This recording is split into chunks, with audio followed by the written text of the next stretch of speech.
Will your E450 start but won't stay running by itself? Here are some of the things that I did to try to get mine to work, and I hope it helps you.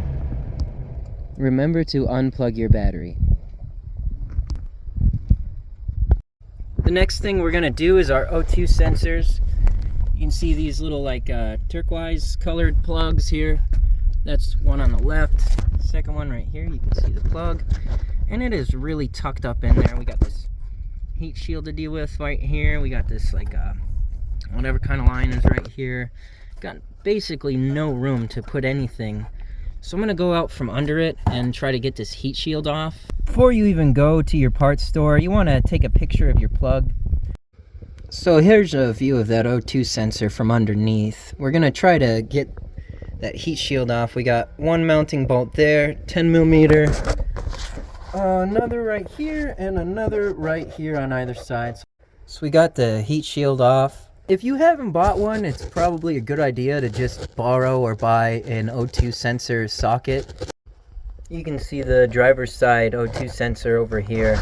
I've already taken the heat shield off. It's laying in the grass back there because I need to get to our fuel filter next. We're about to finally put the second O2 sensor in, but I just thought I'd show you something because I ran into a little bit of trouble. Some of the thread was left inside of the exhaust here, so I had to buy myself a little thread tracer. It took me a long time. I had to push it as far as I could in, out a little bit. It's a pretty exciting process, but after a while you get your whole thread out. Our brand new one is in now. I saw one little source that said 25 to 33 foot-pounds, so I just kind of gave it a little bit of snugness. I'd say probably maybe 30 or so foot-pounds. Here we are with our old fuel filter. So these little metal clips, I just push them up.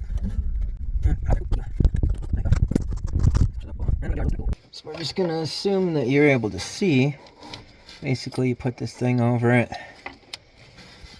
I have this rag here preemptively. I depressurize the fuel system, and you can too. On our model, this 99 Ford E450, there's a pump shut-off switch located at the right side of the foot panel for the passenger.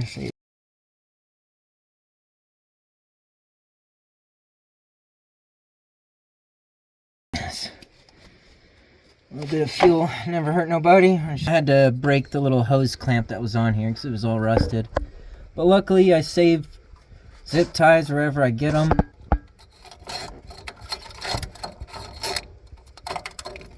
And there you have it. We got our PCV valve right here on the passenger side of the valve cover. There, I just hold it out like that. Like kind of looks like the fuel line kind of rubber hose material. You just gonna have to work this off of here to replace it. Just and that hose, you can't really see, but it goes right up in, right ahead of the throttle body there. What I did to make it easier on myself to get the PCV out was I took that little hose off. So we got our aftermarket one in. The rubber was a little bit ballooned out from the old one being in there for 21 years now, so what I did was just cut the tiniest little bit. So we got our new PCV valve in there. Just make sure it's pressed snug up in there. You want to see no gaps at all between that little rubber grommet on the valve cover and your PC valve right there. Don't forget to repressurize your fuel system, so you want to hit that little red button at the top of that little solenoid looking thing. So then what you'll want to do is you pray to your little LIGO guy. Turn the key onto the on position for a second. Turn it off.